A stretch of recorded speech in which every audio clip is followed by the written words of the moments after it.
Kami yung nagdadrive ka, tapos ang iksi ng paa mo, mahirap talaga sa kalisod ay. Lunes ng gabi yan, 23, natulog na ako niya. Nagulat ako may malamig sa kamay ko. May nilagay sa akin yung sa Superman. Alam mo yung kulong-kulong mo ng tulog, ilang araw ka na walay tulog, tapos bigla na lang may nilagay sa kamay mo, tapos ang lamig ba, ay naku, lilipad talaga espiritu mo dahi.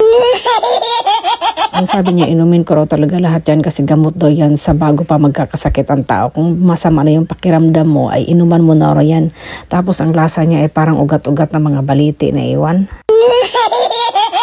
Ang lasa ba niya ay yung mga ugat-ugat ng kahoy na mga sinaunang panahon ba, yung mga herbal lang ginagamit ng mga kanununuan natin. Ganun ang lasa niya dahi, ang pait dahi. Pagkatapos kuminom yan dahi, natulog na ko ulit. Oy. Pagka 24 ng umaga, mga alas 11, abata, kailangan ko talagang umalis dahi kasi Pasko na yan eh. Kailangan kong bilhan tong regalo tong dalawa. Pero bago ako umalis, ay panghipo-hipo ko muna yung mga noon nila dahi. Kung mayroon ba silang mga lagnat, alas 11 yan bago ako alis. So kailangan makabalik ako before 1 kasi painumin ko naman sila ng mga gamot. Sabi ko kay Superman, pag nalita ko siya na rin magpainom, babang sagot sa akin, hindi niya alam, nakakaluka, hindi niya alam na hapon man siya. So, kailangan tayo maging mabilis yan. Mabilis pa sa alas 4 ba? Ayun lang talaga tayo ng ang sama akong kamera eh. Nakagawas, nakita ra isa. 24 ng December 2024. Kinahanglan na to og kuan. Natay paliton para pang regalo Christmas sa atong mga bata kay maski wala sila sa mayong panglawas, nagkasakit sila. Ka-flu, lisod kain kuan ka no, hubo kag tiil ba. Kami yung nagdadrive ka, tapos ang iksi ng paa mo, mahirap talaga sa kalisod ay. Ginamit kasi to ni Superman yung ano ko, yung sasakyan ko, kaya iset natin yung side mirror daw. Side mirror, mga mirror. May nilista ako, naglista talaga ako. Ano ba yun, nakalimutan pa, giatay. Buang na yan.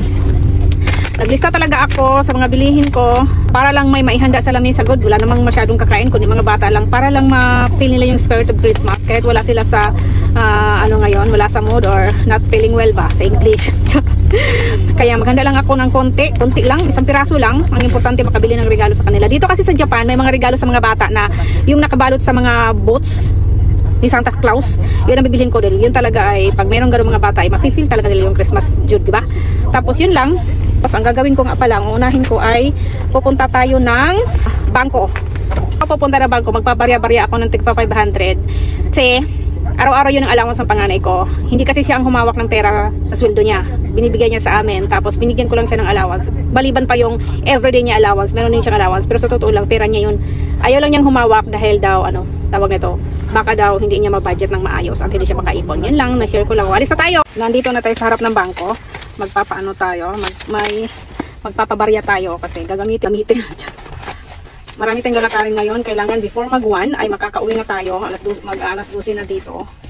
Dahil painumin ko pa ng gamot yung mga anak ko. Okay? So, let's go. Nandiyan ako sa loob ng bangko dahil nag-aantay na lang ako. Tatawagin ako ng babaeng maganda. Nagpabarya pala ako niya ng 5,000 yen kasi everyday dapat 5,000 lang yen lang. Kasi pag lalagpas ng 5,000 yen may charge na yun. So dahil tapos na tayo sa bangko, pagkatapos niyan ay pupunta na tayo doon sa tatlong store. Kung pwede dalawa lang. Kung meron doon sa unang store ay doon na lang tayo yung bibili natin lahat. Pero kung wala talagang pupunta pa tayo sa ibang store. Nakalista na naman lahat yung bilihin ko. Yung prutas ng mga bata at saka yung boots na may mga regalo at mga sitserya sa loob na pangregalo nila sa Pasko at saka kung ano-ano pa yung mga kulang. Yun lang naman pagkatapos ay makakauwi na tayo. Dapat makakauwi tayo bago mag-alauna kasi nga kailangan natin painumin ng gamot ang ating mga dito sa unang store na pinuntahan ko may nakita ako marami pa siya kaya dito na lang ako bumili tapos pupunta na lang ako sa ibang store kung saan yung napakamurang mga prutas at napakamurang gulay. Hindi naman talaga totally lahat ay mura pero kung ikumpara mo siya sa ibang store ay mas talagang nakakamura ka din. Gagawa din kasi ako ng cake na Santa Claus yung forma kaya dyan lang yung nabibili yung mga kakailanganin ko kaya nagsadya talaga ako dito dahil yun ang request ng mga anak ko bago pa yung Pasko.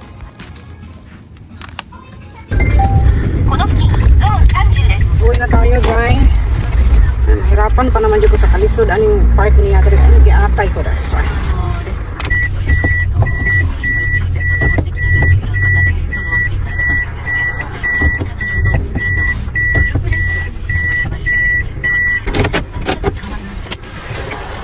Bye.